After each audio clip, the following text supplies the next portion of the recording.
Good afternoon, everybody. I hope you can hear me. Yep, I got this all working. Hi, it's Tuesday, and I'm not thinking of many.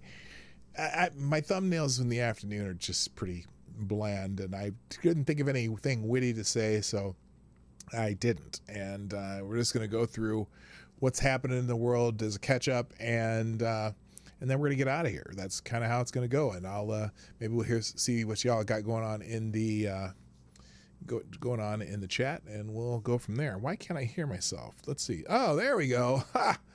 My monitor was down. Anyway, hi there. Welcome. Yeah, that's it. I'm going to play the intro and come back to you. But before, oh, wait. Before I do that, thank you. Brad Young, thank you for subscribing. I appreciate it. I see you said you thought you already were, but yeah, you never know how that works. Make sure you click the bell.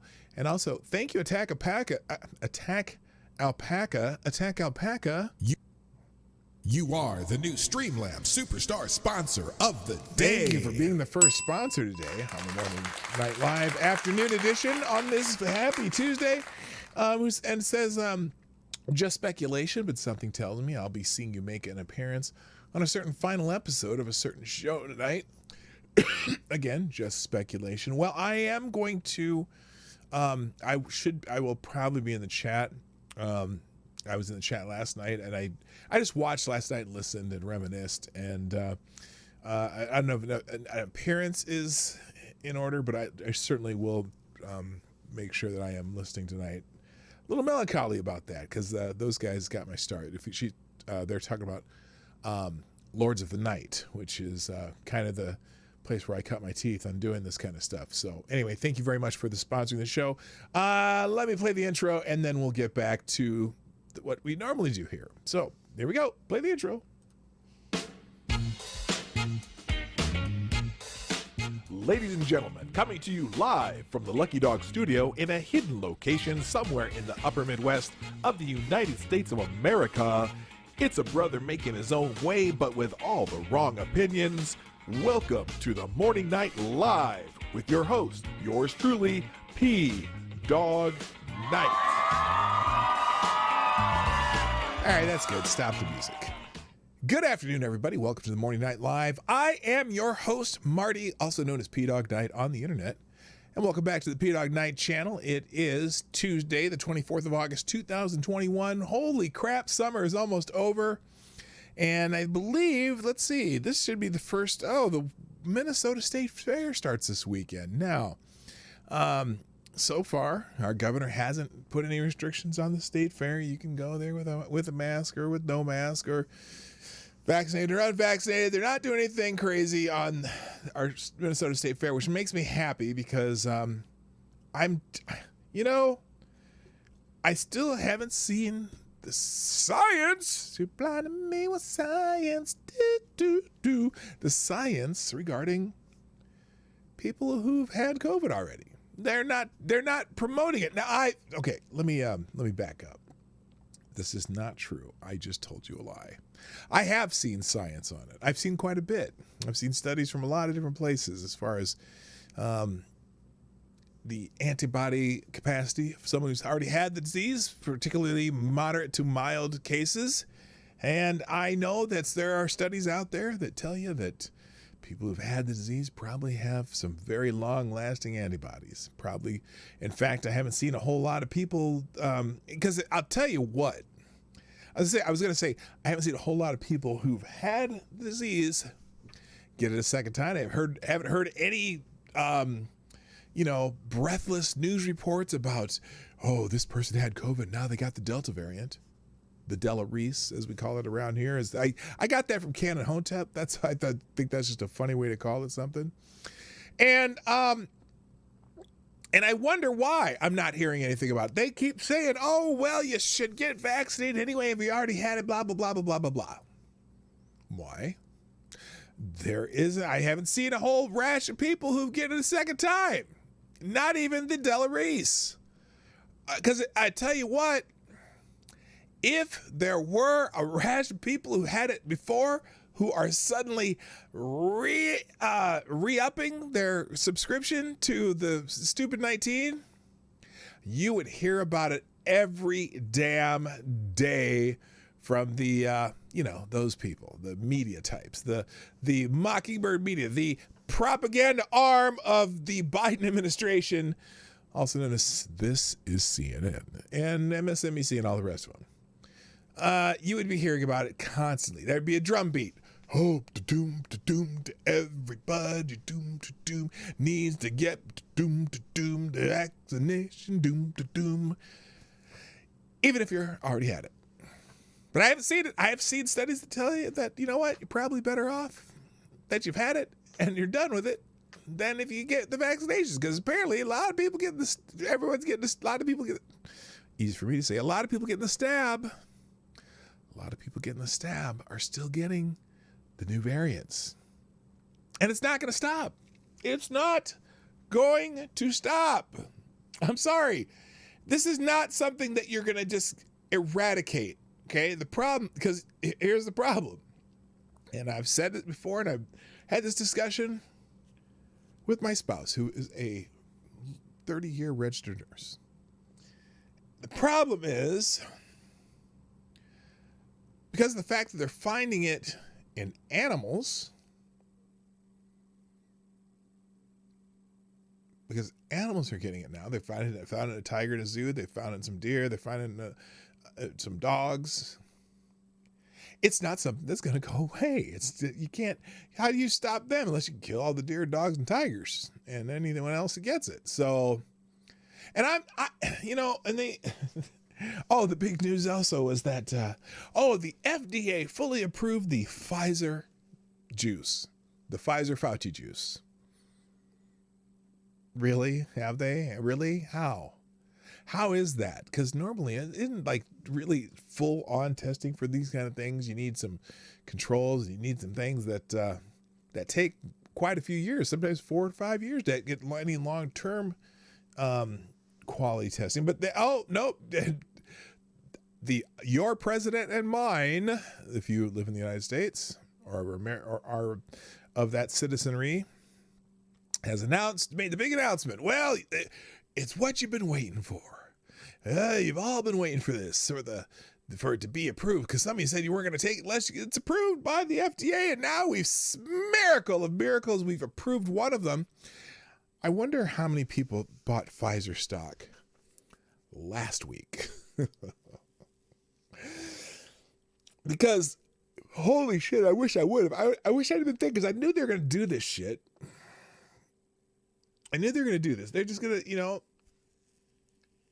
they used to bitch about, Trump's just trying to get this approval pushed through. And, Kamala Harris is like, I'm not taking that Trump juice. Ew.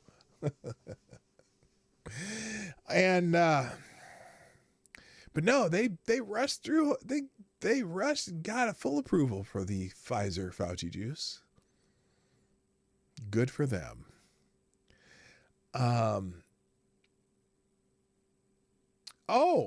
You read Dumbbeard says, I've read the entire FDA PDF from the .gov, and it says it's still emergency use. Interesting.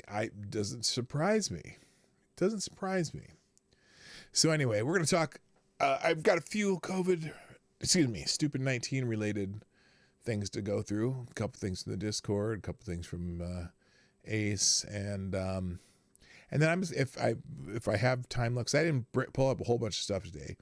If I get through that, then I'm going to go through some of the other social media things from not necessarily just Twitter today. So we'll get there. But before we do that, of course, I like to say hey to those of you who are here. So it's time to say hey. Let me scroll up here. First in the chat this afternoon on the Morning Night Live is our good friend Attack Alpaca, who gets the bell, and thank you for being here. And also, you are the lone sponsor of the show today. I appreciate you so much for that. Thank you. And and also, by the way, if you're a fan of the Lords of the Night, this is their last night tonight. It will be on Satsu 2 Senses channel. I think there will be some guests. I know SDA will be there tonight. Monkey was there. Ranting Monkey was there last night. I don't know if he's going to be on there tonight. And I'm sure there'll be a lot of reminiscing, a lot of, people. It's funny because Satsu's first child just turned 2. And I remember when she was born. I remember Satsu getting married on the show. I remember all kinds of things going on the show that have happened that have just been, feel like they're part of you feel like you're part of that family just watching the show. So, anyway, thank you again, Attack Alpaca. Also, good afternoon to Gunfox61. What's up, my friend? Renee Mayette, what's going on? Jonathan Peterson, Cracked, Dumbbeard, Sydney Oberg, how you doing, my friend? Shia Grath, what's up? Nice to see you back. Kay Shull, what's happening? Straight Sith Mail. Also, good afternoon, James Colley, Uncle Bad Touch. Come on, man. I know who you are. Also, good afternoon to Sinicki. What's happening? Brad Young. Glad you found us again. And glad you're subscribed now. Also, good afternoon. Legit Low Talker. Also, Random American. Let's see who else is on here. I'm scrolling. I said Random American. I already said that. And by the way, if you are, let's see, have I missed anybody? Have I missed anybody? Oh, Thomas Cleaver. What's up? And first. Even though you didn't say first, I said it for you this time. So anyway, welcome to the show. If you haven't hit the like button, do that sometime during the show. Also, please share the stream out. Some of you have already done that. I believe Scribe Light has done that for us already today. I'm sure more of you will. And then also, if you want to sponsor the show, that information is in the description down below. Oh, good to hear that you're okay, Sydney. Good. And, or you can go to PDawgKnight.live and that's the Streamlabs link, or you can do SuperChats or whatever if you want to sponsor. All the information is down below. Those of you who do it, and I appreciate you. And if you'll figure out how. In fact, let's see. Is it in this? Yeah, it is. Okay, yeah, my stream thing's working. Share the stream with people you interact with. It takes just a few clicks, starting with the share arrow down below. That's my message. And then more messages will pop up. So if you want to sponsor the show, you can do that. All right. So a couple things caught my eye as I came home this afternoon. First, this is kind of it's kind of breaking news, but we kind of knew this from yesterday because I had already seen this. But the Taliban, we'll do some Afghanistan. Oh, hang on. Let me get make sure that's going on there. There we go. The Taliban has been making announcements today too. Now we knew that yesterday they said that they fully expect all the people that need to get out of Afghanistan to be out by the 31st. And now they've made an announcement that there will be no extensions to the August 31st evacuation date. Then they announced also that no further Afghans will be allowed to leave the country. Interesting. This is Ace's take on it. Norms restored, honor reclaimed. Not. Anyway, Taliban spokesman says U.S. must complete evacuations from Afghanistan by August 31st, withdrawal date with no extensions. Also, from the BBC, the Taliban are no longer allowing Afghans to go to Kabul airport to try to leave the country, according to a spokesman. Quote, "We are not in favor of allowing Afghans to leave," Taliban spokesman Zabihullah Mujahid adds it would be a violation of the agreement. Agreement? What agreement might that be? To allow evacuations of foreign nationals beyond the 31st of August. Oh, so they're not even going to let if their foreign nationals are there on the 31st of August, they are straight up SOL and probably be in parts. Or hostages. But do you think the Taliban really takes hostages? I don't think so. Hello, James PFP, by the way. And so, hey, Never Trumpers. How does Taliban ass taste? also now, Biden also just asked the head of the Taliban to meet with the head of the CIA. The head of the CIA flew to Kabul to plead with the Taliban for an extension. Interesting. The leader of the most powerful country, this is Jesse Kelly's tweet, the leader of the most powerful country in the world just sent the head of the most powerful intelligence agency in the world to plead with barbarians to allow Americans to leave safely. I'm sorry. I'm choking on that bullshit.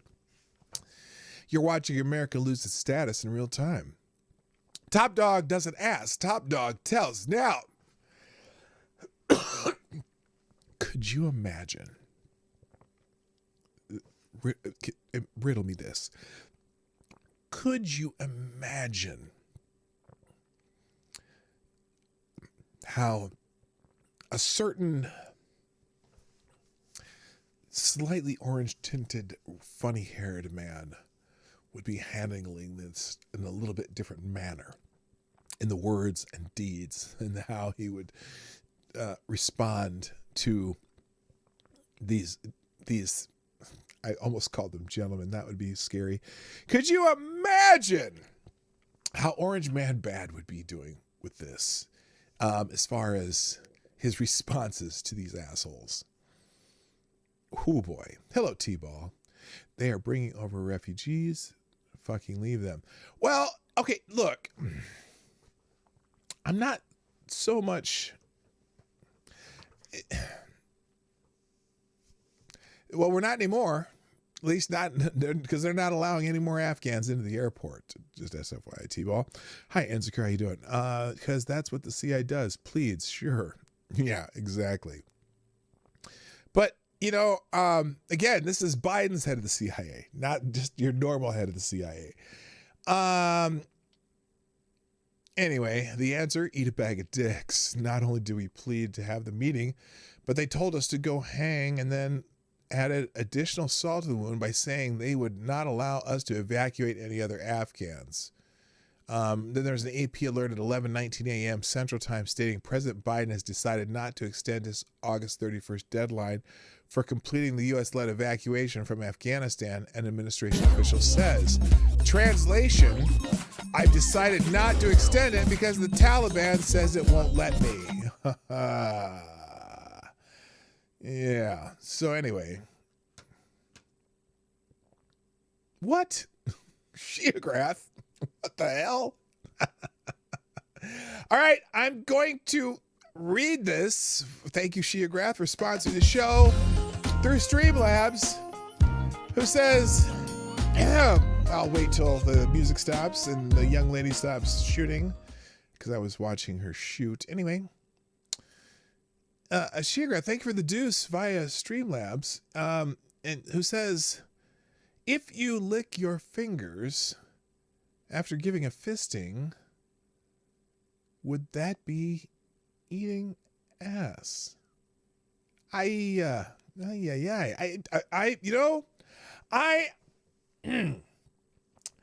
not an expert in those practices, and so perhaps someone in the chat could answer that question. I'm not sure. Okay, let me move on to Thomas Cleaver, who also is sponsoring the show, and also along with Attack Alpaca. What the hell? You are the new Streamlabs superstar sponsor of the day. Co-star sponsor of the day with the obligatory. Excuse me. Thomas Cleaver with the 556 says, Kapow! Okay, there we go. Thank you very much. Holding hostage, trading hostage, and exchanging people to be held as hostages, but basically as guests. Yeah. And Gunfox, the U.S. is no longer a superpower. Well, we're not acting like one. Look, capability-wise and equipment-wise, yes, we are probably the superpower.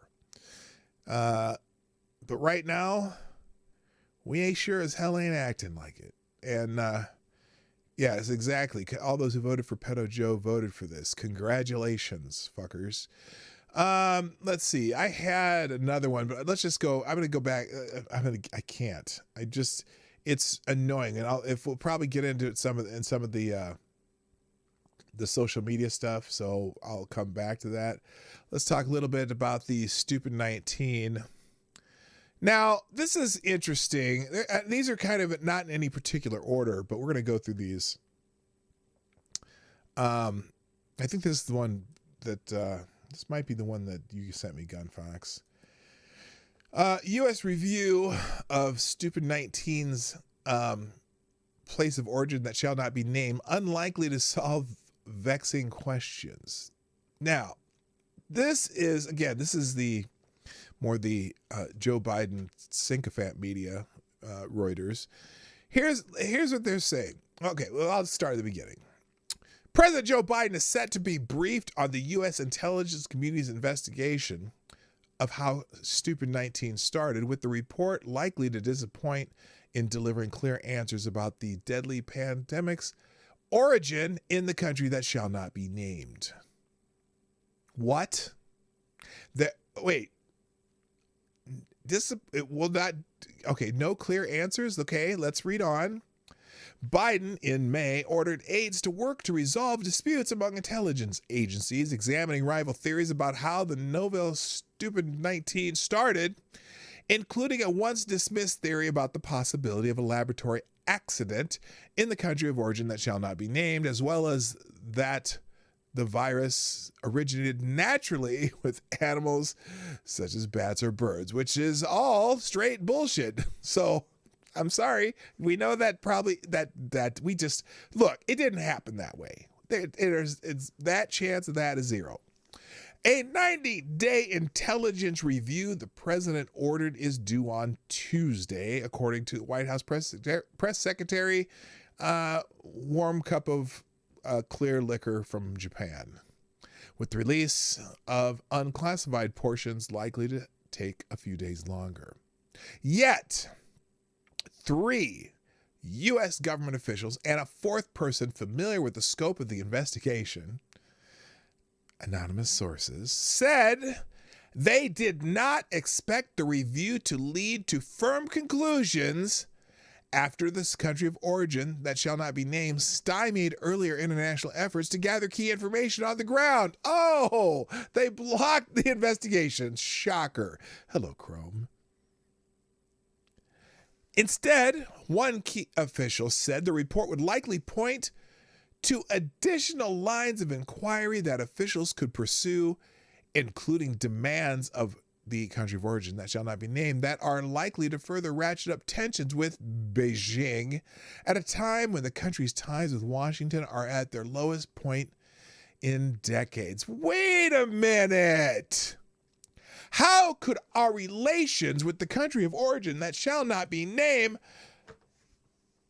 ties with Washington be at their lowest point in decades? I thought Joe Biden was going to save the world and make America a proud and honored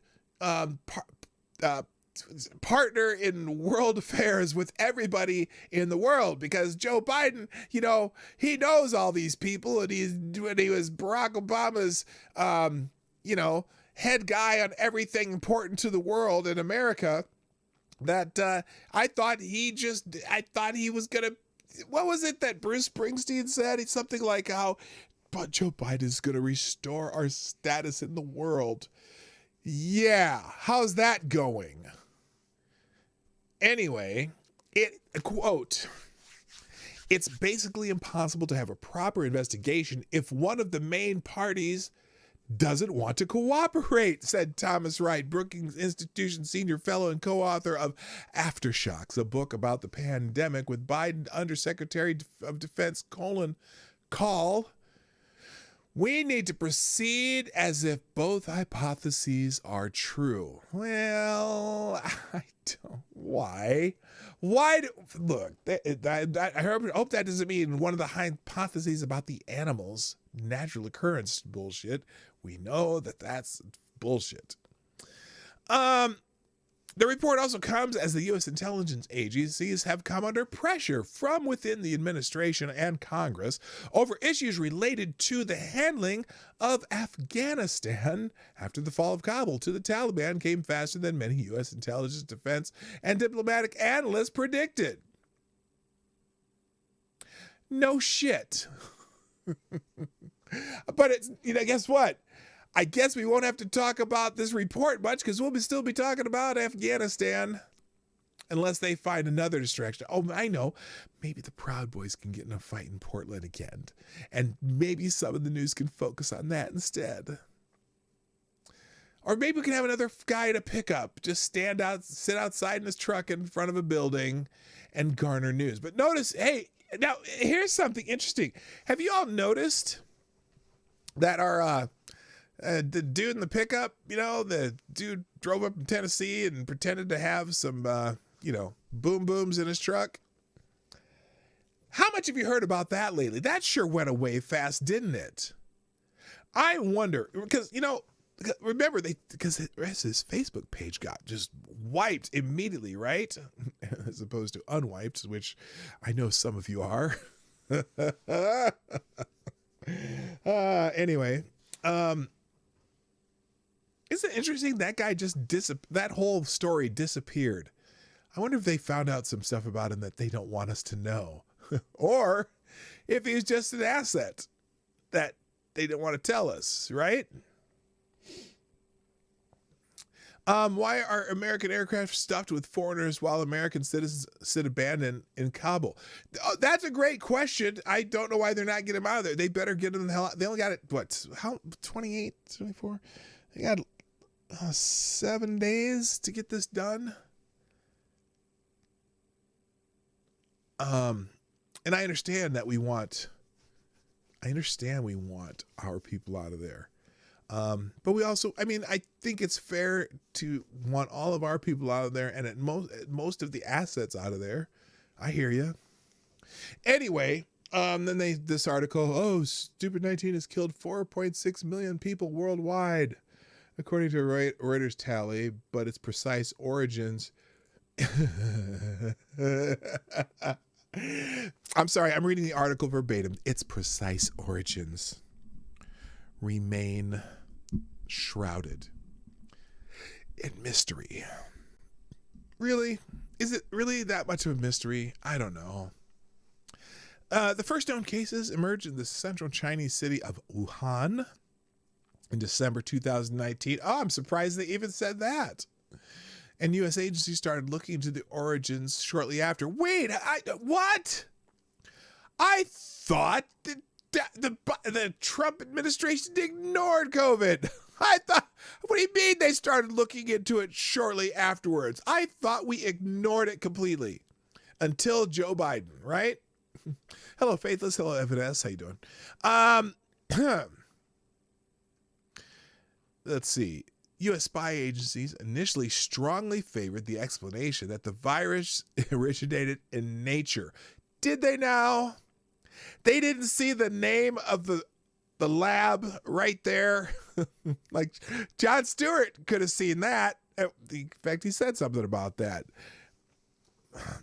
They strongly favored it because that's what the country of origin that shall not be named said it was.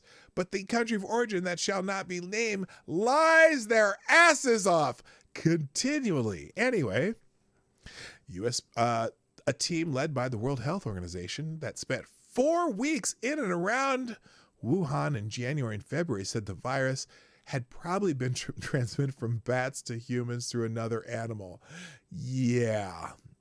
How's that theory going here? Oh, Faithless. I don't know what your X is for. You have to tell me. And by the way, hi, Faithless. I don't think I said your name. Also, Zach Osborne. But their March report, which was written jointly with Chinese scientists and concluded that the lab theory was extremely unlikely, did not satisfy Washington. Wow. The World Health Organization, which is dominated by China, and the Chinese scientists who wrote a joint report with them said that the lab theory was unlikely.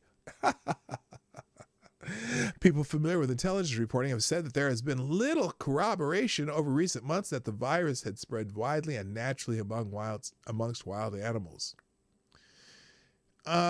Meanwhile, the country of origin that shall not be named has refused to give the U.S. researchers the kind of access to the lab and officials there that the Officials there that the U.S. believes it would need to definitively try to determine the virus's origins. I read that sentence poorly. Hello, now what? Nice to see you. It's possible that the slogan was always Build Back Hunter because suddenly he looks like the smartest Biden. Wait, they are daughters. Where are they earning their keep? I don't know. They're not giving their 10% to the big guy though. It's just Hunter. And Hunter might be the smartest one in that family. Now that I think about it, I think you're right. Hunter might be the smartest Biden. That's I'm just saying. Okay. Anyway, so now the WHO's Director General, Tedros Adhanom Ghebreyesus, has said that the group has not ruled out any hypothesis. Well, good for them. Oh, goodness gracious. You actually might have to go check that out, huh? Holy crap. Well, for its part, China has ridiculed a theory that the stupid 19 escaped from the state virology lab in Wuhan and pushed fringe theories, including the virus slipped out of a lab at Fort Detrick, Maryland in 2019. A White House spokesman declined to comment. Okay, why did Reuters end the article like that? So people who actually read articles, why would you finish it with it like that?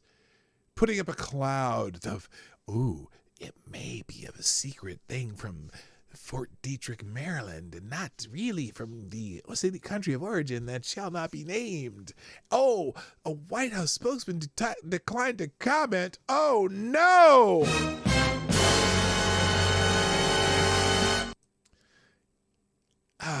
I know it's not Thursday, but China is asshole. FTG. WHO. FTG.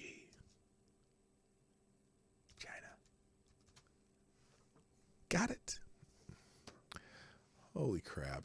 In other stupid 19 news, so we've been hearing about some of these places that have said, well, I don't know if we're going to treat patients who don't follow the government's mandate of, who don't lick the boot and do what you're told. Do what you're told! We may not treat people who don't do as they're told and do exactly as we say and all that stuff. If you have no idea what I'm talking about, well, here's an example. A North Texas doctors group, by the way, all these articles will be in the link in the description down below, the one tab link. In the second paragraph of the description, it's just a short blurb telling you where you can find all these articles, which I will post after the show is over, and it will before the outro is over. Okay.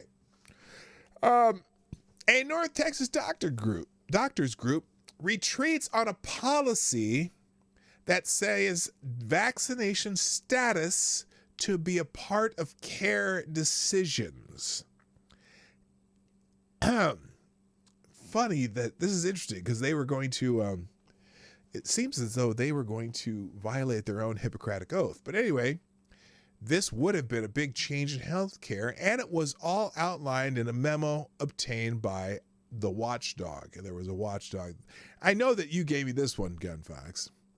Oh, this is updated at 8:15 p.m. on the 19th. This is from back. This is from a while ago, but I wanted you to see this because this is one of those things. Updated 8:15 p.m. August 19th. After this story was posted, Dr. Mark Casanova gave interviews to a local media and revised his story. He described the memo to the task force as a homework assignment. In a reversal, he told NBC5 that stabs should not be among the factors hospitals should consider when making critical care triage decisions. But they were talking about it. Hello, Trideos. They were talking about it. Oh, I hope you feel better, Tarai. Going back to sleep. Listen, when I'm feeling better. Oh, yeah, get better. Okay. So here's the original story. North Texas doctors have quietly developed a plan that seeks to prepare for the possibility that due to the stupid 19 surge, the region will run out of intensive care beds. If that happens, for the first time, doctors officially will be allowed to take stab status of sick patients into account, along with other triage factors to see who gets a bed. Wow. A copy of an internal memo written by Dr. Robert Fine, co-chair of the North Texas Mass Critical Care Guideline Task Force, was sent to members of the task force and leaked to the Watchdog. It summarizes the latest work by the task force, a volunteer group that periodically updates medical guidelines for hospitals in our region. There are about 50 members from various hospitals in the group. Although their recommendations are not enforceable, the guidelines are generally followed. The one-page summary memo is a heads-up alert in the event things get worse, said Dr. Mark Casanova, Director of Clinical Ethics. Right. Hello, Mike Savage. Blarg. At Baylor University Medical Center, and a spokesman for the task force. After Monday's meeting, doctors had yet to make plans to inform the public. We're trying to decide how to explain this addition to the public, Casanova said, but after studying the memo and interviewing doctors involved in the decision for 2 hours this week, the Watchdog can explain it to you. Although doctors make triage decisions all the time, the proposed guideline addition is significant. Casanova predicted that if this change were copied by other medical care for as long as the crisis persists, it's going to look and feel different for everybody who is alive right now in the United States of America. Yet, a leading medical ethicist who studies how stupid 19 affects communities says he worries that adding stab status to the triage of patients will unfairly harm low-income people and people of color. Yes! People of color most affected. These groups are historically disadvantaged when it comes to obtaining proper medical care, and probably the most hesitant of getting the stabs. Okay, that's fact. Sorry, don't play it off like, oh, there's black people don't know where to go get the stab. Oh, black people don't know how to use the internet. Oh, black people don't have smartphones or don't have data so they can look it up on their phones. Oh, poor people who all have Obama phones, smartphones, can't figure this out. Bullshit. There's a stab places in every corner and every Walgreens. But at least they're thinking about us poor black folk. Us poor black folk who can't get a jab and don't know how to get a jab, and we'll be the most affected. One important note. A non-vaccinated person will not necessarily be denied care when competing with a vaccinated patient for an ICU bed, doctors say. Will not necessarily be denied, but they could be. Oh my gosh. Hello, Keeper Dam. One important note. Oh, I already said that. Other medical factors come into play, such as underlying conditions and the likelihood that a patient will get better and leave the hospital. Wow.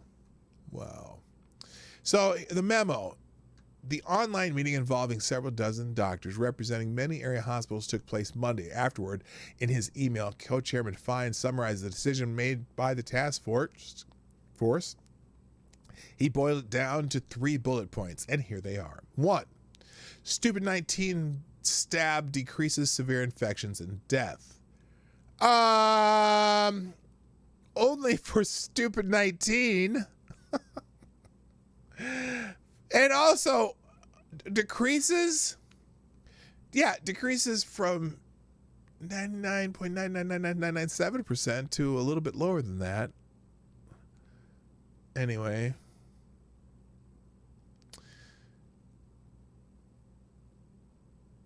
stab status therefore may be considered when making triage decisions as part of the physician's assessment of each individual's likelihood of survival.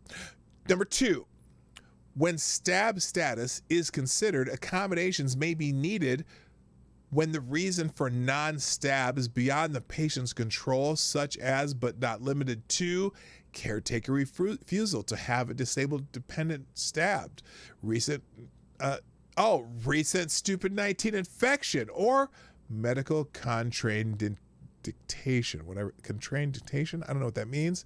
But interesting, they are taking into account people who have prior stupid 19 infections. Number 3, many are understandably angry and frustrated with the unvaccinated, unstabbed, but triage must remain grounded upon the likelihood of survival. Healthcare professionals should continue to honor duties of care and compassion. Fine concludes, I encourage the medical professionals on the task force to share these ideas with their respective organizations, ethics committees, triage communities, and or any physicians who might be involved in triage decisions. This change will only go into effect if the region's hospital agree to call for a level 3 alert, which puts hospitals on a crisis stage.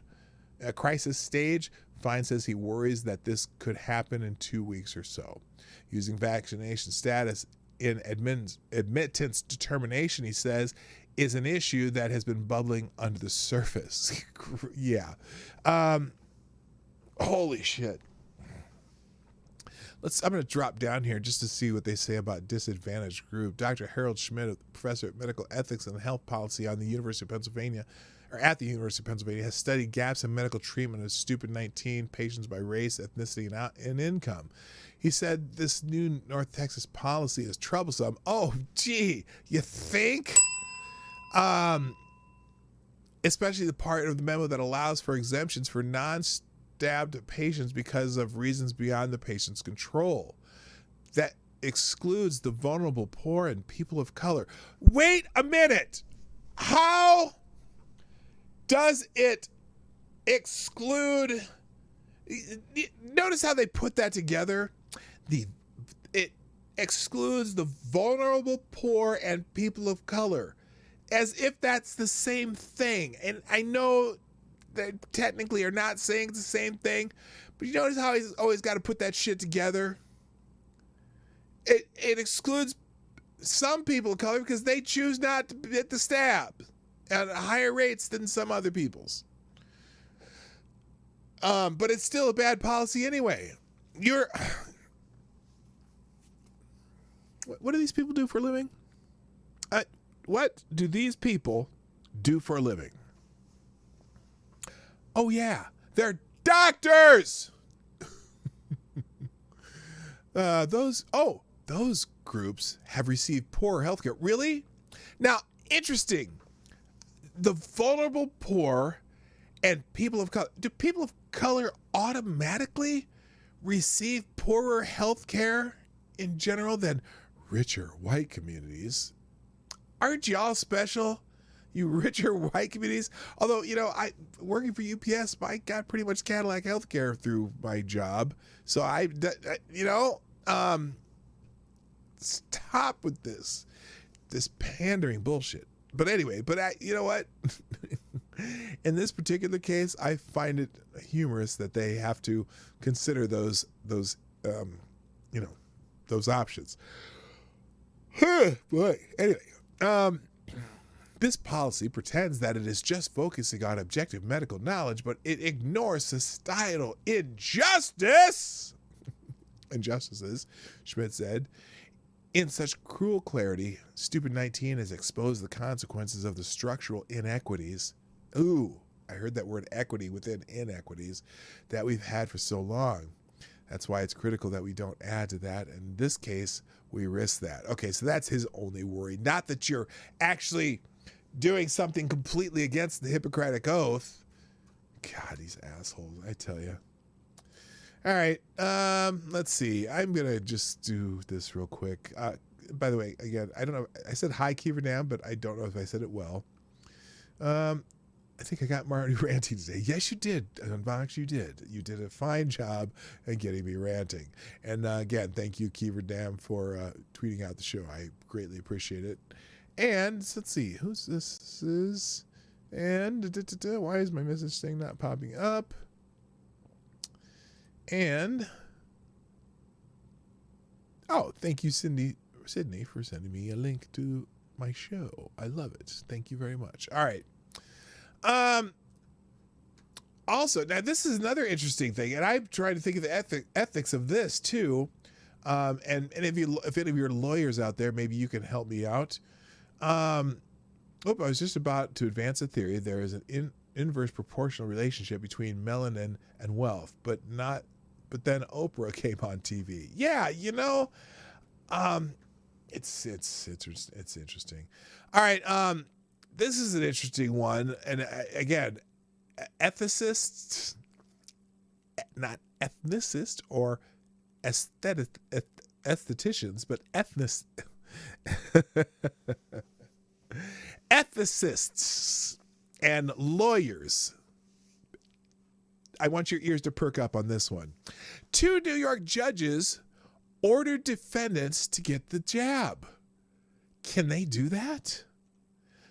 The defendant was charged with a number of minor crimes, including drug possession and shoplifting. He was prepared to plead guilty, and prosecutors agreed, but a Bronx judge approving the deal added his own unusual condition. The defendant had to get the stab, the jab, the punch, the Fauci juice. A week later, a Manhattan judge made the same order, this time of a woman seeking bail before a trial. Neither defendant appeared to object, but legal observers said the 2 judges' orders made in different courts and for different reasons raise important questions about the line between civic responsibility and civil liberties. Neither defendant appeared. The number of experts who reviewed the orders disagreed as to whether they were justified or whether one or both could represent an overstep, a debate that underscores the legal and ethical complications that have emerged around stab requirements. Now, I cannot believe what I'm hearing here. First of all, no judge has the right. I don't know. Of course, they made a condition for bail in one of them.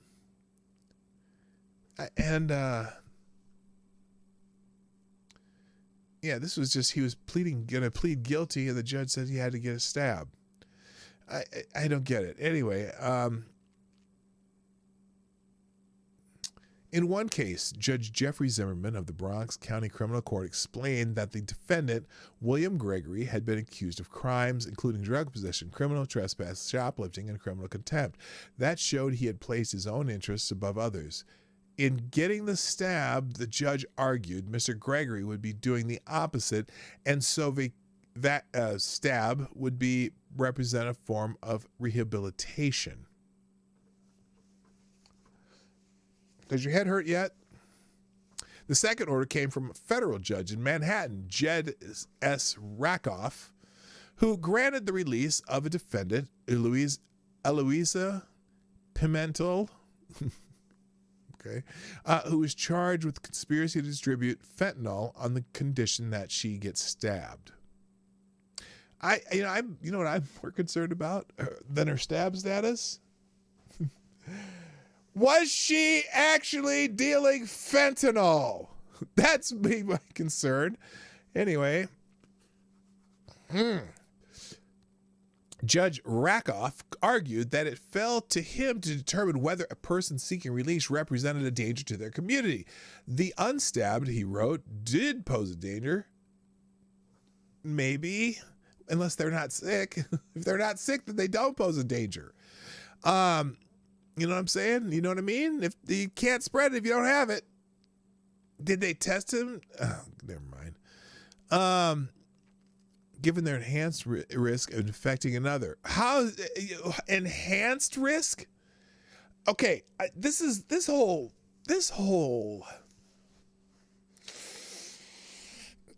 advanced risk. Again, you can't pass on something, at least this type of disease, if you don't have it.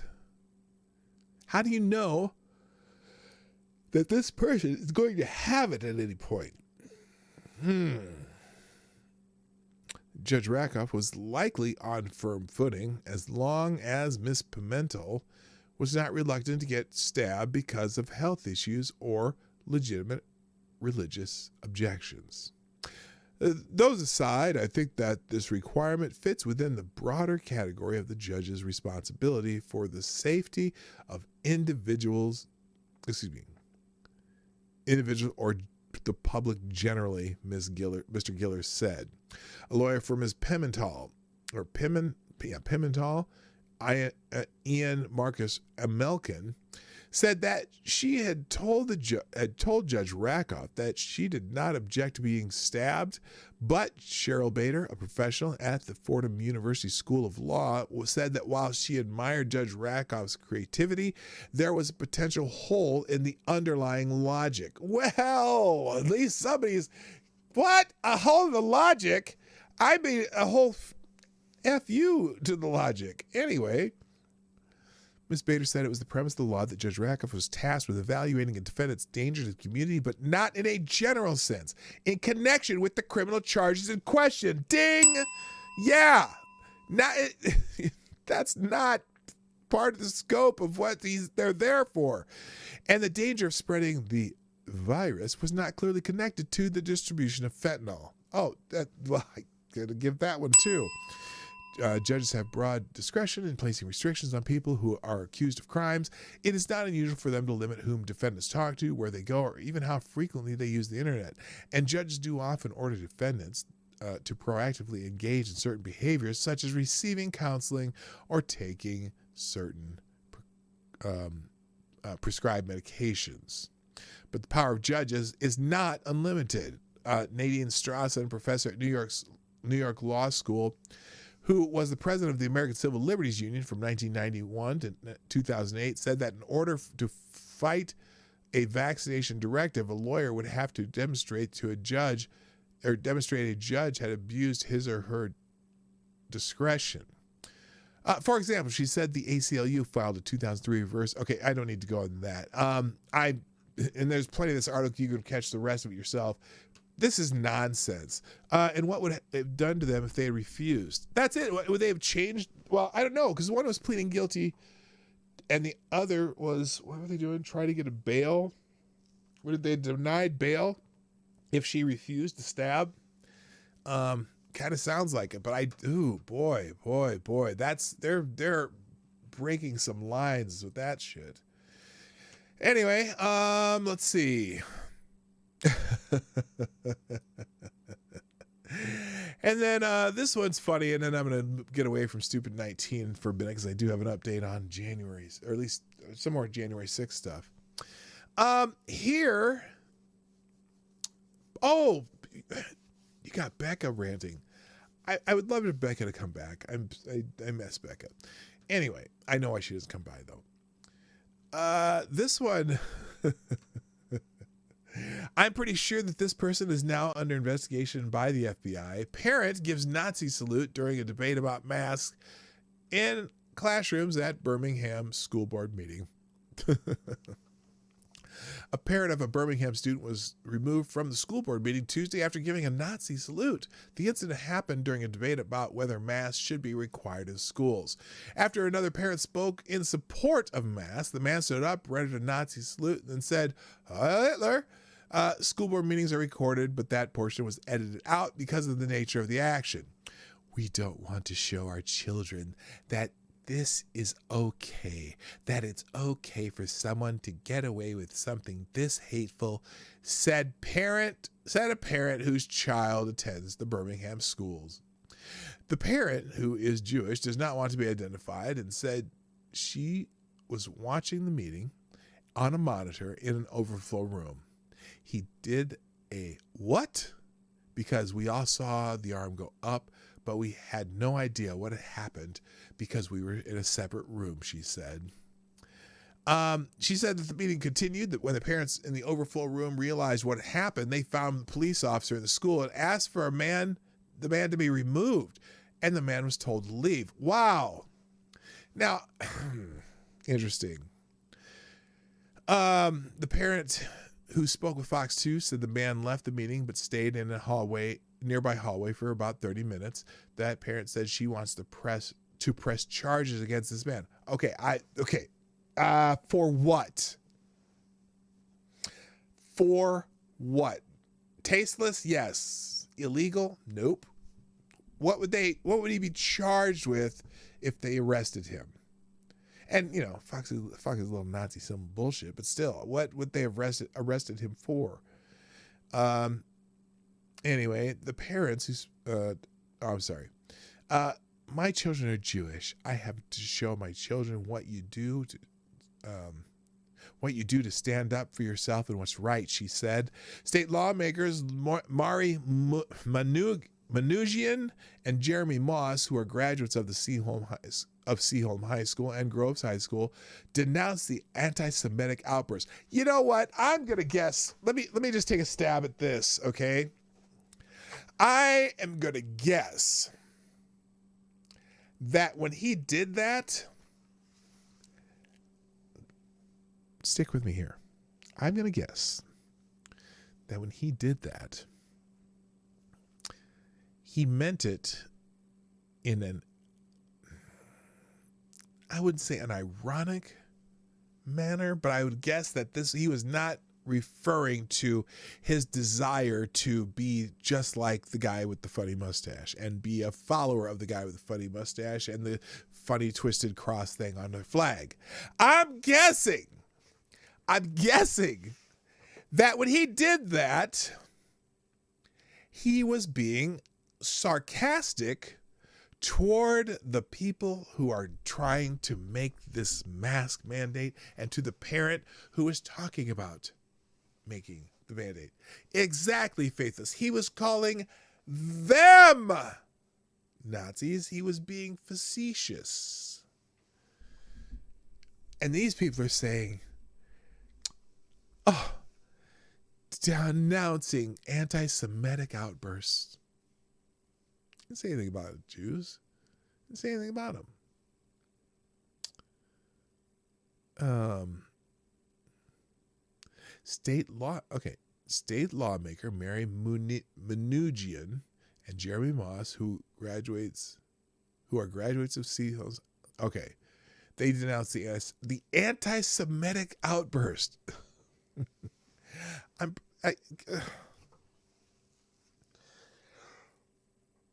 Talk about taking something out of context. Holy shit. And here's their statement.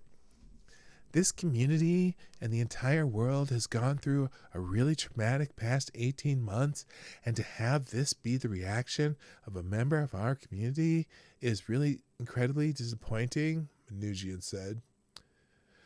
Moss shared a story from his family history to exemplify the horrors of the Holocaust. You don't even have to do that. This guy was not praising the guy with the funny mustache.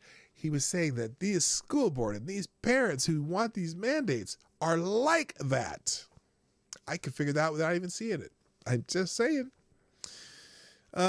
Anyway, enough of that bullshit. This is another shortened show, but I do have a couple more that I'll go through. Let's see, where am I at here? Oh, actually, one's just a video that I've been putting the links that I want you to check out. But here's last one that we'll do for today. This one's about the January 6th Commission. So you remember, as we've been finding out, the FBI has been saying that, you know, there was no really coordination attack on the Capitol. This was not something that was planned, and you know, it wasn't something that certainly Donald Trump didn't have anything to do with these knuckleheads who broke into the Capitol, and then a bunch of other people followed them, and then by then the Capitol Police were just letting them in anyway. But that's not what this is about. But this is what did I just say there? My brain's breaking up. Anyway, it's not about that. This though.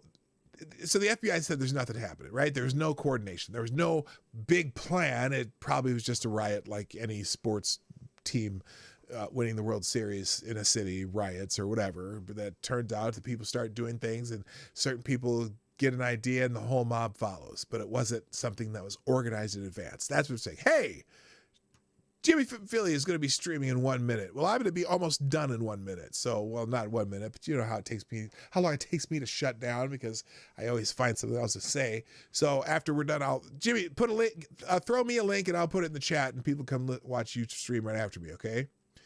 Anyway, the January 6th commission, which hasn't really done anything lately. Remember, they've been kind of quiet. Well, all of a sudden, here's some news. The Democrat chair of the January 6th commission wants phone and text messages of Republican members of Congress and Trump associates in their Capitol probe. Representative Benny Thompson, chair of the committee investigating the January 6th riot in the Capitol, said he's ready to subpoena records from GOP lawmakers. This is a partisan witch hunt. He declined to identify the lawmakers he was eyeing, and Representative McCarthy and Jordan have said they did talk to Donald Trump on the day of the riot, right? Hey, Lindsay, nice to see you. So here, Benny Thompson, the Democratic chairman of the committee investigating the January 6th MAGA riot, is what the Daily Mail's calling it now, in the Capitol, revealed Monday he'll seek phone records from several hundred people, including Republican members of Congress, as part of the probe. So this is going to be an operation where they can leak stuff if they find any interesting stuff. Anyway, Representative Benny Thompson declined to identify which lawmakers would be sought, but told reporters on Capitol Hill this committee is reaching out to tech and communications companies. So they're going to have these companies do their dirty work, as well as social media platforms, for hundreds of records from that day. We have quite an exhaustive list of people. I won't tell you who they are, but it's several hundred people that make up the list of people we are planning to contact, he said when asked if the list would included family members of former President Donald Trump. He confirmed it. It also includes some Republican lawmakers. Yeah, this will be interesting if they try to do that shit. And here's the thing. You know the thing. The intelligence communities that, we have in our United States government and the executive branch, they tend to, ride with the Democrats on a lot of things. So expect lots of leaks and lots of, a lot of catfighting over whether or not they can even get these records. I wouldn't be shocked completely if any Republican lawmaker targeted by this committee started lawyering up and going towards or going at what am I trying to say? I wouldn't be surprised they take it to court and force the courts to rule on this. And I don't know what they're, because they're, it's a House committee, their investigative powers, I don't know if they're unlimited. Maybe they are. Anyone think this is a good idea or something that they can do? I don't know. I'm doubting it. Oh, there we go. Thank you, Lindsay, for putting Jimmy from Philly's link in the chat. He's going to be streaming here in just a second.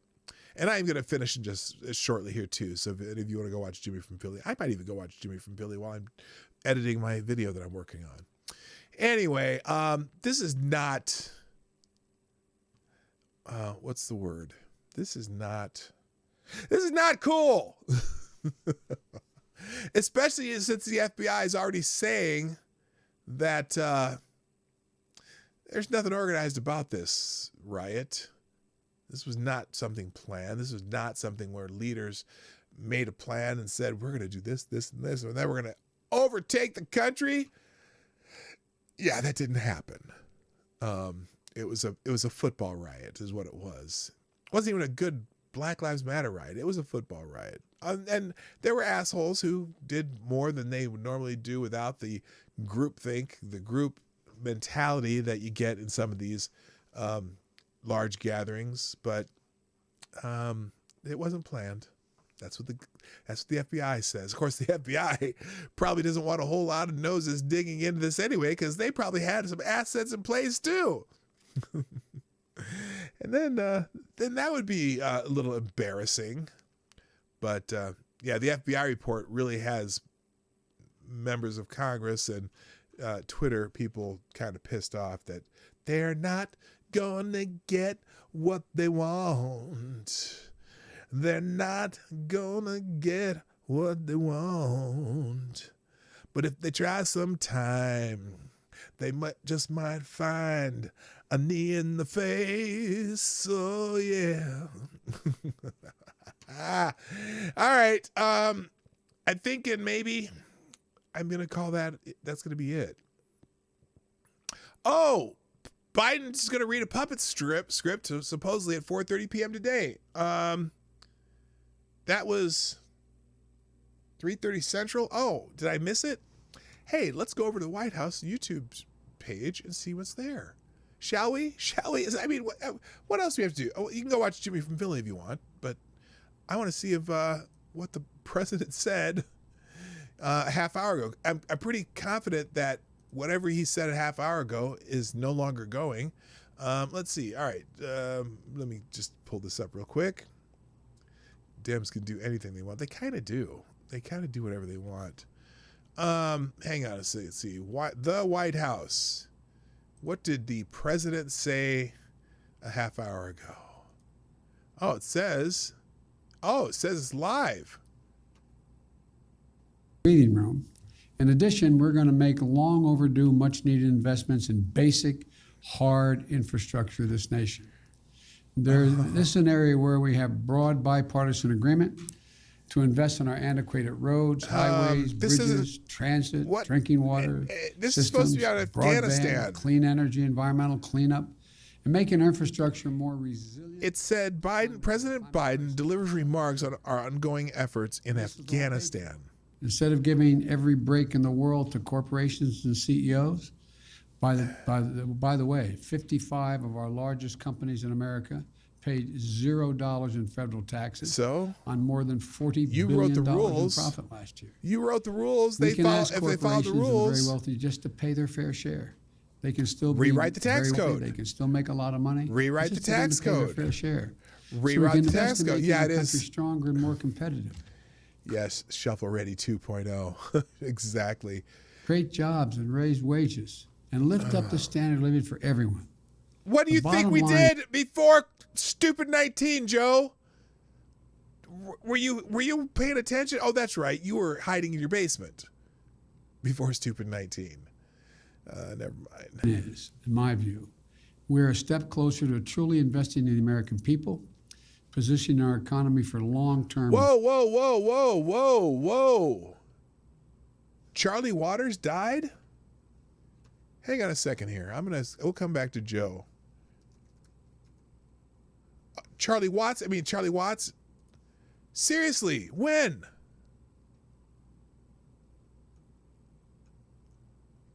You gotta be kidding. You know, they're just starting a tour too.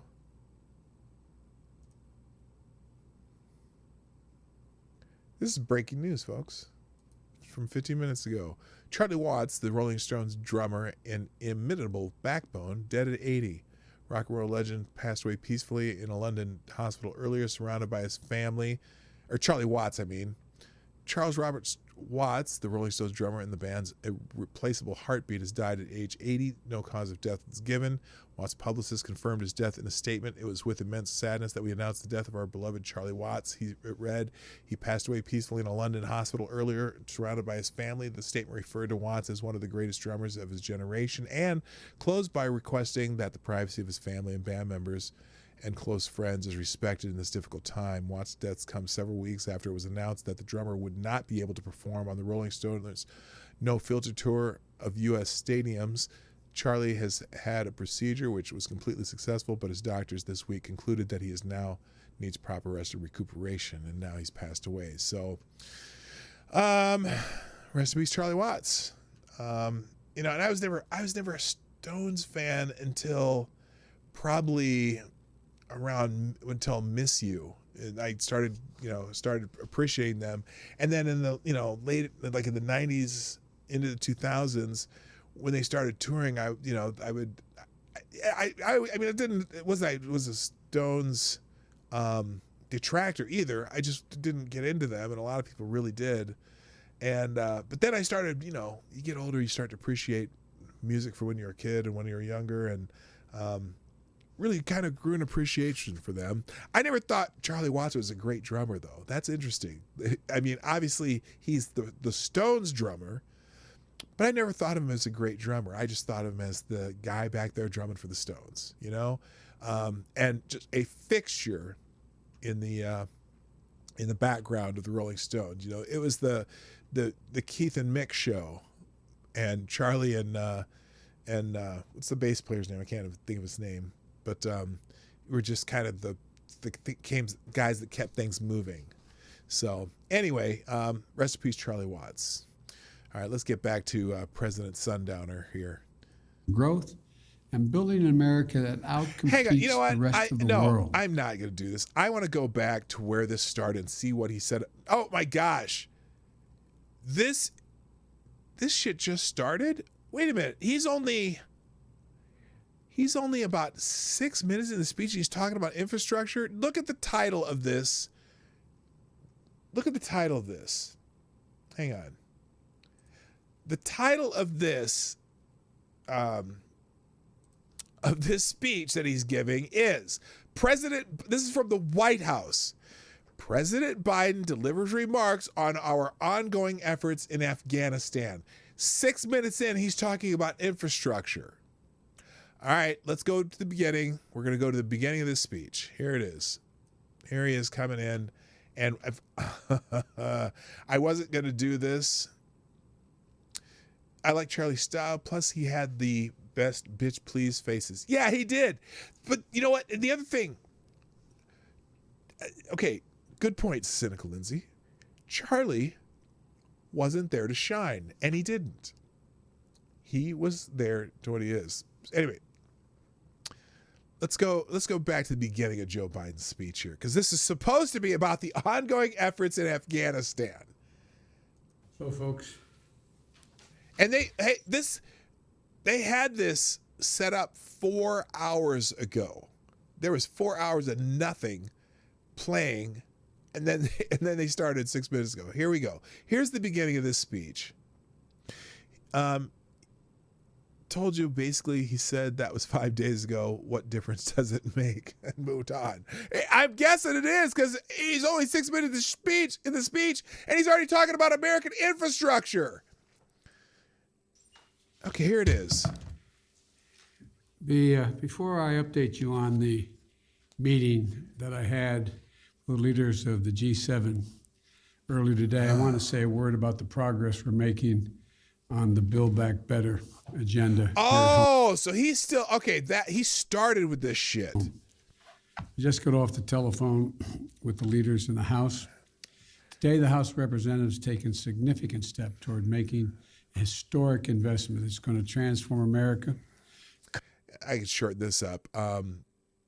Manchin's pissed off that they're even talking about adding more to it, and so and there's moderates in the House are going with the more Senate version, which is still silly, but all right. He started with this. There are 19 U.S. military flights. Okay, here we go. Let me find where he stops talking about infrastructure. I also want to thank every Democrat in the House who worked so hard over the past few weeks to reach an agreement, and who supported the process for House consideration of the Jobs and Infrastructure Plan, the Build Back Better effort. Don't care. Hello. There were differences, strong points of view. Hey, Devin, nice to see you. Infamous One, check your logic. I see you guys popped in. And also, I get Beard Chrome I got already. Thanks for joining the stream. Now we're going to listen to the President of the United States. President You're always Sundowner. welcome. What is important is that we came together to... Okay, don't care. Everyone who did it was... Don't care. Rights Act. You know, Don't care. prevent voter suppression. Don't care. Freely, the right to vote fairly. The Senate also has to forward on the people. We need both of those. I've met the United Nations. Okay, here we go. Counterparts in the G7. All right. We need both of those election bills. Let me now turn to Afghanistan.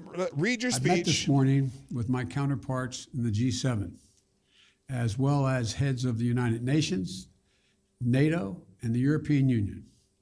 I express my thanks for the solidarity we have seen. What? Oh, I guess Boris Johnson and the British Parliament basically in whatever way they do it, censuring you is solidarity. As we've stood up an unprecedented global effort. Unprecedented I global updated effort. our partners on the significant progress we made in the past 10 days. As of this afternoon, we've helped evacuate 70,700 people just since August the 14th. Okay, when he says that, that's total evacuations by all countries involved. So he's taking credit for the total amount of evacuation. And it's going to be interesting what he says about the Taliban's new deadline, which he has a new deadline now. And also it's going to be interesting to see what he says about our Afghan partners who no longer are allowed to go to the airport. But not that, obviously we want the Americans out first, all the Americans out. And hopefully they're not going to make them pay the $2,000, fee that they were asking for earlier. But that should be our priority. But I think it's important that we show the world that we are willing to take care of the people who helped us too. But anyway. 75,900 people since the end of July. Just in the past 12 hours, another 19 U.S. military flights, 18 C-17s and 1 C-130 carrying approximately 6,400 evacuees, and 31 coalition flights carrying 5,600 people have left Kabul just in the last 12 hours. A total of 50 more flights, 12,000 more people since I updated you this morning. These numbers are a testament to the efforts of our brave service women and men, to our diplomats on the ground in Kabul, and to our allies still standing with us. And we had a productive discussion. What about the ones not standing? There was strong agreement among the leaders about the evacuation mission underway, as well as the need to coordinate our approach to Afghanistan as we move forward. First, on evacuation, we agreed that we will continue to close cooperation to get people out as efficiently and safely as possible. We are currently on a pace to finish by August the 31st. The sooner we can finish, the better. Each day of operations brings added risk to our troops, but the completion by August 31st depends upon the Taliban continuing to cooperate and allow access to the airport for those who we're transporting out, and no disruptions to our operations. Okay, so that right now the Taliban's no longer allowing Afghans that we want out of their, like, even I'm assuming even ones with green cards and passport, they're not letting any Afghans out. But at least they're still not. They haven't cut off the Americans yet. In addition, I've asked the Pentagon and the State Department for contingency plans to adjust the timetable should that become necessary. I'm determined to ensure that we complete our mission, this mission. I'm also mindful of the increasing risks that I've been briefed on, and the need to factor those risks in. They're real. Notice that's not a stutter. That's not a stutter. You know what a stutter is versus a brain fart? He had another brain fart. He had two right in the same sentence. Did you notice that? Oh, he's got a stutter. No, that's not a stutter. That's a brain fart. And significant challenges that we also have to take into consideration. The longer we stay, starting with the acute and growing risk of an attack by a terrorist group known as ISIS-K, an ISIS affiliate in Afghanistan, which is a sworn enemy of the Taliban as well. Every day we're on the ground. So ISIS and the Taliban could start fighting at any moment. Gee, who are we pulling for in that one? Where's the meteor when you need one? Another day we know that ISIS-K is seeking to target the airport and attack both U.S. and allied forces and innocent civilians. Additionally, thus far, plus the Taliban said you have to be out by the 34th. That's their red line deadline.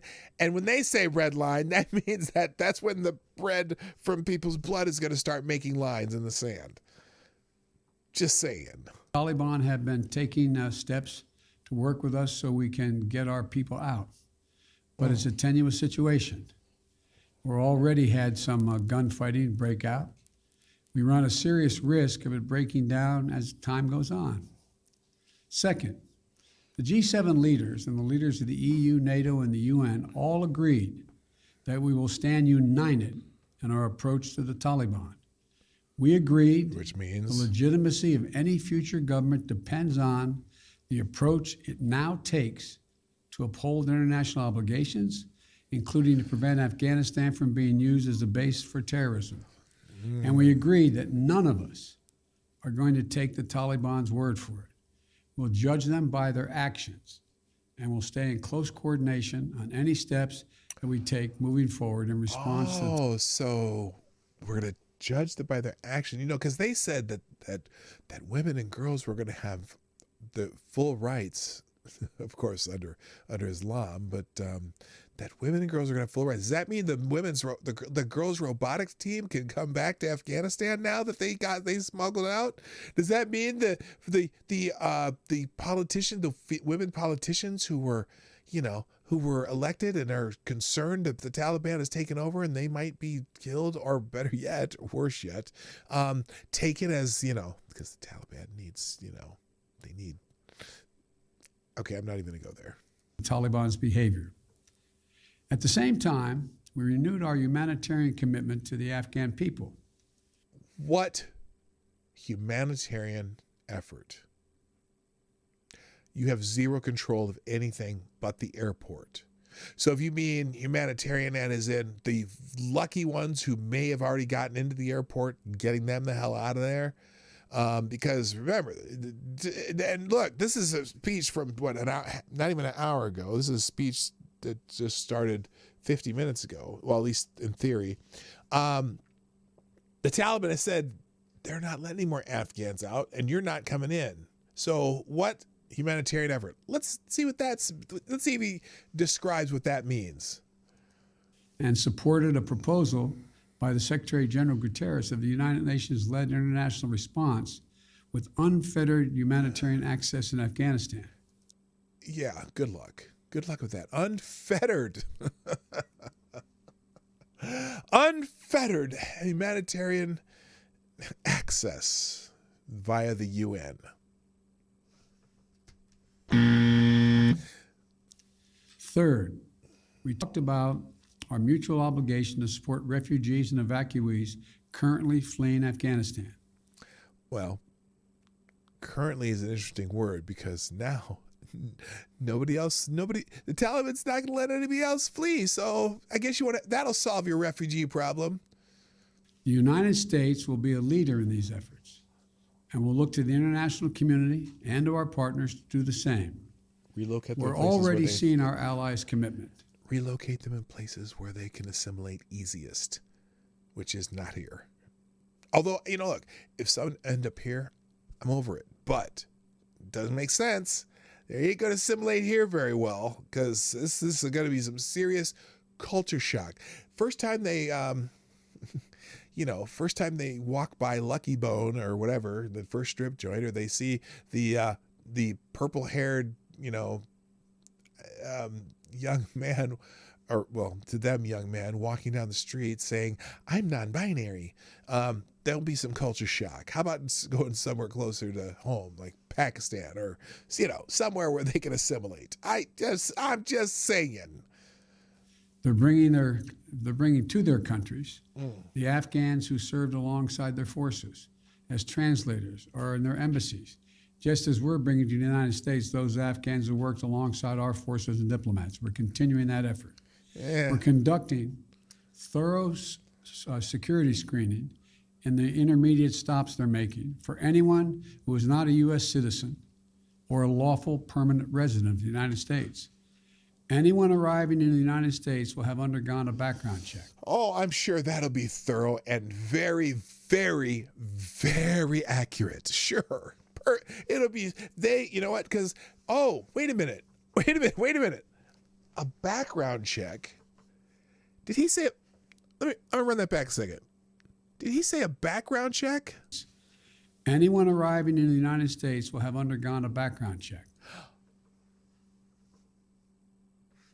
Okay, wait a minute. In order to have a background check, wouldn't you have to have some form of ID? That's racist! A background check unless they want to vote in the United States. Then no, there'd be no background check.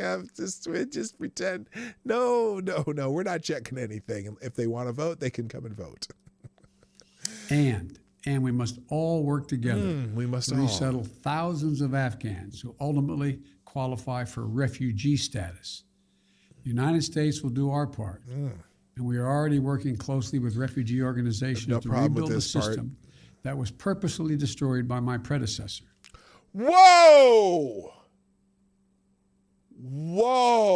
What? He couldn't. Organizations to rebuild a system that was purposely destroyed by my predecessor. I'm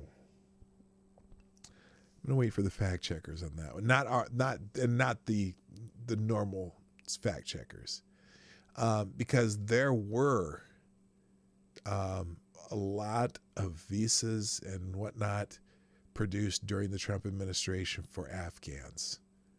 Holy shit! Listen to that again. Organizations to rebuild a system that was purposely destroyed by my predecessor. Purposely destroyed. A system that was purposely destroyed by his predecessor? Finally, we agreed to stay vigilant against terrorist threats that have metastasized around the world.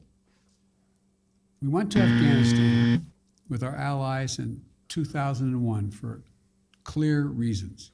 One, clear-ish reasons. To get the people who attacked us on 9/11 and to get Osama bin Laden, and to make sure that Afghanistan was not used again as a base from which to attack the United States or our allies.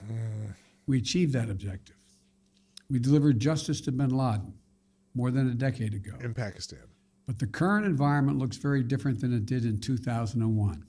Irrelevant. And we have to meet the challenges we face today. Yeah. We run effective counterterrorism operations around the world, where we know terrorism is more of a threat than it is today in Afghanistan, without any permanent military presence on the ground. And we can and will do the same thing in Afghanistan with our over-the-horizon counterterrorism capability. Cooperation with our closest partners on our enduring counterterrorism mission will continue to be an essential piece of our strategy. In short, we all of us agreed today that we're going to stand shoulder to shoulder with our closest partners to meet the current challenges we face in Afghanistan, just as we have for the past 20 years. We're acting in consultation and cooperation with our closest friends and fellow democracies. And I want to again thank all of our allies and partners around the world who can't who stand have us rallied anymore. in support of our shared mission.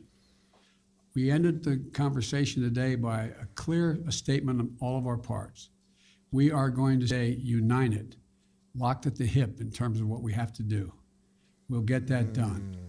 And tomorrow, I've asked Secretary Blinken to give you an update and a detailed report on exactly how many Americans are still in Afghanistan, how many have gone out, and what our projection is. So thank you again. May God bless you, and may God protect our diplomats and all those in harm's way. Thank you. And he walks away. Will be out before the troops leave. Sanctions, Can you Mr. guarantee? President, Okay, so let's see, 12/17 to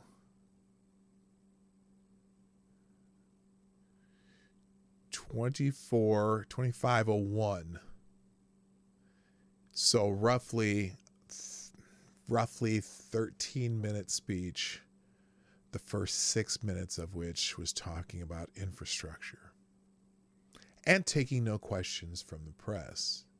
No one up there, not even someone who is an expert at what's going on over there, taking questions from the press. Let's see what happens here in just a second. sanctions come up at all in the G7 meetings? And that's it. That's it. And then they let it run for unreal Unreal. Oh my God. So we didn't learn a whole lot. I will leave this. This will be linked in here too, this speech. The other thing I have linked in here is this. There's an ICU nurse talking about the stupid 19. It's a BitChute video. It's about 40 minutes long. 49 minutes long. Very interesting. Talking about some of the things that I've talked about, is the fact that we haven't talked about treatments and other ways to help people with this. It's not just vaccines and masks and whatever, distancing, things that they're doing as far as, the lack of protocol for treatment is what she talks a lot about. So I'm going to leave it there. I don't have time to go through it, but yeah. So President Sundowner and his speech. Let me see I wonder if there's any reactions on right now. I'm going to do, sorry guys, I'm going to figure this out here. Let's not do it this way. I wasn't going to stay on this long. Hang on a second. But I'm curious if anyone in the media is praising him for this bullshit. Let's go see if they're even live. CNN live. There we go. Let's try this. Let's see. ABC. It's ABC. .com. Hi, Simone. Nope. Hey, Allison. All right, this hour. Nope, they're not talking about NBC. I imagine perhaps C-SPAN. Somebody's talking about it. Let's go C-SPAN live. If they did anything with the president's remarks. Let's see. Let's see if there's no. Monday, we made significant. Nope. That's August 20th, so they don't even have it up here. Well, gang, yeah, a little bit embarrassed. He can't even take questions. Rubs head, slams head on desk. Yeah, I don't understand it. But he can't take questions. That's the problem. He's not capable of it. And so, not without getting in trouble with the puppet masters. So, it is what it is, man. It'll be interesting. Be interesting to hear the pundits tomorrow. But as we've been watching things happen, the big thing. Notice how he didn't mention a damn thing about the Taliban demanding we be out by the 31st. In fact, I don't even think he talked. He might have mentioned something this morning. He said something this morning on the news about how we now are making it our deadline, the 31st. No, it's our deadline because they're going to start killing people after the 31st. That's my opinion. And so, apparently they're getting some help getting Americans out of there, but they're not letting any of our Afghan partners out of there anymore. Not a single, regardless, and because they want to find the Afghans that helped the Americans, and they're going to probably hang them in the streets. Okay. My God. Anyway, guys, I'm gonna call it a day because I know Jimmy's streaming right now, and I actually have some editing to do. And tomorrow's show, tomorrow and Thursday, will be at our normal time, 10 o'clock Eastern, 9 o'clock Central, 1500 GMT on the channel here today. And Friday, Thursday won't. I'm not sure about Thursday. Wednesday and Friday will be at our normal time, 10 a.m. Eastern, 1500 GMT. And we'll have more news, more fun, and hopefully I'll have my video done that I can direct you to that. By the way, if you have not subscribed to Marty's Big Journey yet, it would be helpful. I need 100 subscribers there so I can put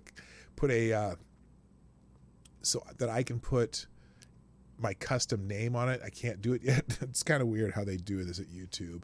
But if you have not subscribed to Marty's Big Journey, I'm going to give you a link here to do that. How do you share links to? Here's a link to that channel. And like I said, I'll have some videos up there soon that are interesting. I put that in the chat. Other than that, it is time for me to go. Thanks all who showed up this afternoon, and thank you for our sponsors, Sheograth and Thomas Cleaver and Attack Alpaca. Thank you, Brad Young, for subscribing. And also, if you're watching on replay, let me know you're here. Just throw something in the comments. Throw a comment in. Tell me, hey, I was here. I always like to know who watches in the replays too. Would greatly appreciate that. All right. That's it, everybody. Time for me to go. My name's PDawgKnight, and I'm out of here. Bye-bye. Bing. Hey, this is PDawgKnight, and thank you for watching today on the PDawgKnight channel. If you have an observation or remark you'd like to make about this video or my channel, I absolutely welcome you to write it in the comment section down below. I really look forward to hearing from you. And before you go, if you like what you saw but you're not already subscribed, please make sure you hit the subscribe button and definitely click that bell that pops up afterwards so you'll be notified when I post new videos or when we go live. I broadcast my live show, The Morning Night Live, Monday through Friday at 10 o'clock Eastern, 9 o'clock Central.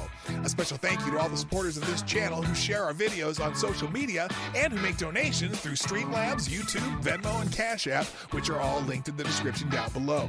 Thanks again, and until next time, I'm PDawgKnight, and I'm out of here.